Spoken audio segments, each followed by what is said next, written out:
आज आपल्या डिवरंटोला ग्रामपंचायतीचे सर्व महिला बचत गट यांच्या माध्यमातून गावात दारूच्या कारणामुळे त्रस्त महिला यांनी आज एक आंदोलन छेडलेलं आहे आणि ह्या बंदीसाठी आपले महिला बचत गटचे CRP थोडं यांच्याविषयी थोडक्यात सांगतील आणि का दारू बंद करण्याचे याचं कारण काय आहे नेमके यावर दोन शब्द बोलतील.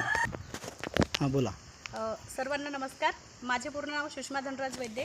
मी गाव पातळीवर उमेद महिला बचत गटाचे एक CRP म्हणून कार्यरत आहे. गावात दारूबंदी इतकी महत्त्वाची झाली आहे की सर्व महिला आपापल्या पतींमुळे त्रस्त झालेल्या आहेत. येणारी पिढीसुद्धा याच्यामध्ये आपल्या पतींसारखीच आमची मुलंसुद्धा या दारू पिऊन एक बर्बाद होऊ नये याकरिता आम्हाला ही एक मोर्चा, एक महिला मोर्चा म्हणून छेडण्यात यावा लागला आहे. त्याच्यासाठीच मी सर्व बचत गटातील महिलांचे आणि आपल्या